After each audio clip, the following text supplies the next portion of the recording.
শীতের নতুন আলু, বেগুন আর রুই মাছের ঝোল অসাধারণ, দুর্দান্ত খেতে। আর বেগুনের কালার কি করে এতটা সুন্দর থাকে সেটাও আজকের রেসিপিতে বলে দেব।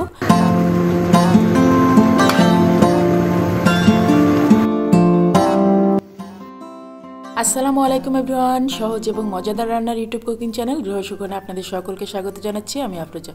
চলে আসলাম নতুন আরও একটা রেসিপি নিয়ে। আমার আজকের রেসিপি বেগুন আলু দিয়ে রুই মাছের ঝোল। খুব সহজে আমি এই রেসিপিটা আজকে ট্রাই করেছি আর আপনাদের সাথে সেই ভিডিওটাই শেয়ার করছি। আশা করছি যারা নতুন রাঁধুনি আপুরা আছেন তাদের অনেক কাজে লাগবে। বেগুন সবজিটা সবসময় পাওয়া যায়, বাট শীতকালে বেগুনগুলো অনেক ভালো পাওয়া যায়। শীতের যে কোনো সবজি দিয়ে মাছ রান্না করলে অনেক ভালো লাগে। তো চলুন আজকের রেসিপিটা শুরু করি। আশা করছি আপনাদের ভালোই লাগবে। গতদিন বাজার থেকে আমি অনেকগুলা টাটকা টাটকা রুই কিনেছিলাম, প্রায় 9 কেজি পরিমাণ। আর সেখান থেকে কয়েকটা টুকরা নিয়ে আজকে বেগুন, আলু আর মাছ দিয়ে রান্না করব। তো এখানে আমি বেগুন কেটে নিয়েছি। এখানে বেগুন কেটে নিয়েছি 1 কেজি পরিমাণ, আলু কেটে নিয়েছি 200 গ্রাম পরিমাণ নতুন আলু, আর মাছ নিয়েছি কয়েকটা টুকরা। তো মাছগুলো লবণ আর হলুদ দিয়ে মাখিয়ে নিচ্ছি। লবণ হলুদ দিয়ে মাছটা ম্যারিনেট করে মিনিমাম 15 মিনিট রেখে দিবেন, এতে করে মাছের মধ্যে লবণটা ঢুকে যায় এবং মাছটা খেতে কিন্তু দারুণ লাগে। লবণ আর হলুদটা মাছের এপিট ওপিট খুব ভালো করে মাখিয়ে নিতে হবে।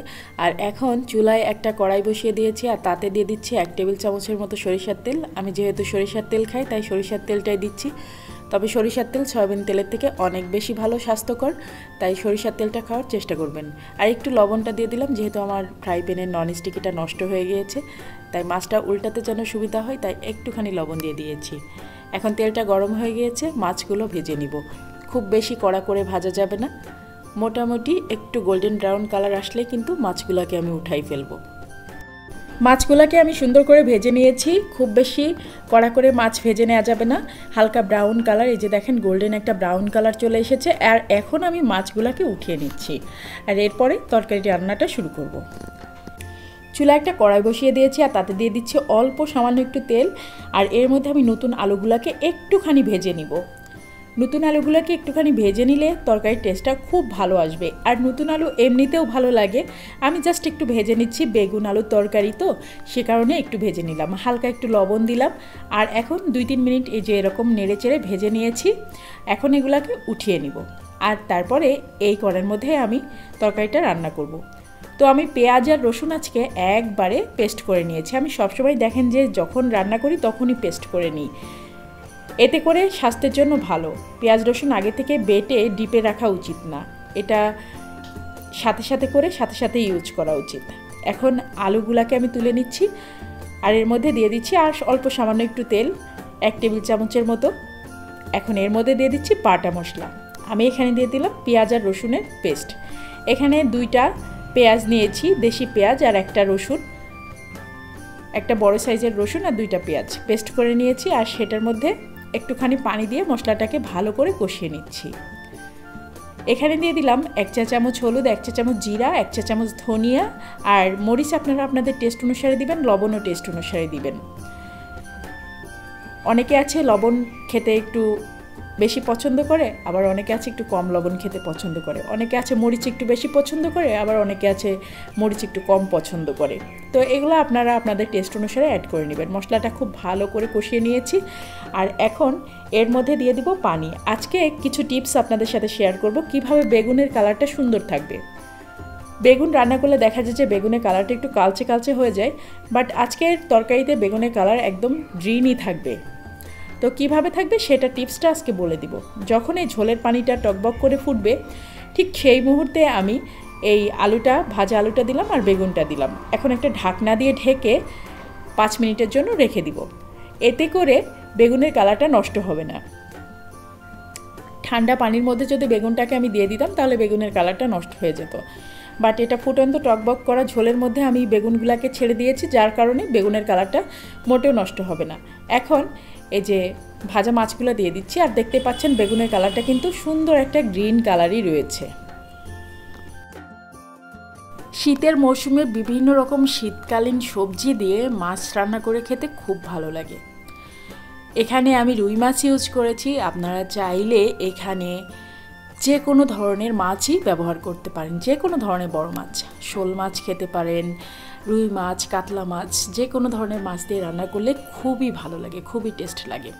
আর বেগুন, আলু আর মাছের এই তরকারিটা আমার পরিবারের সবাই খুব পছন্দ করে, আমার বাচ্চারা বিশেষ করে খুব বেশি পছন্দ করে। 5 মিনিট পরে ঢাকনা খোলার পরে আমি মাছগুলোকে উল্টে দিচ্ছি, এতে করে মাছের ভিতরে সুন্দর করে মশলাটা ঢুকে যায় আর খেতেও কিন্তু মজা লাগে। বেগুন আলুর এই তরকারিটা কারা কারা পছন্দ করেন আমাকে কমেন্ট করে জানাবেন। নতুন আলু বেগুন দিয়ে এই তরকারিটা কিন্তু অসাধারণ হয়, অসাধারণ। আর দেখেন বেগুনের কালারটা কিন্তু একদম নষ্ট হয়নি, একদম নষ্ট হয়নি। তো এভাবে করে বেগুন রান্না করলে দেখবেন কালার নষ্ট হবে না, তরকারিটা দেখতেও ভালো লাগবে আর তরকারিটা তো খেতে অসাধারণ লাগে। এই তো আমার রান্না প্রায় কমপ্লিট, আর 5 মিনিট আমি তরকারিটা নামিয়ে ফেলবো।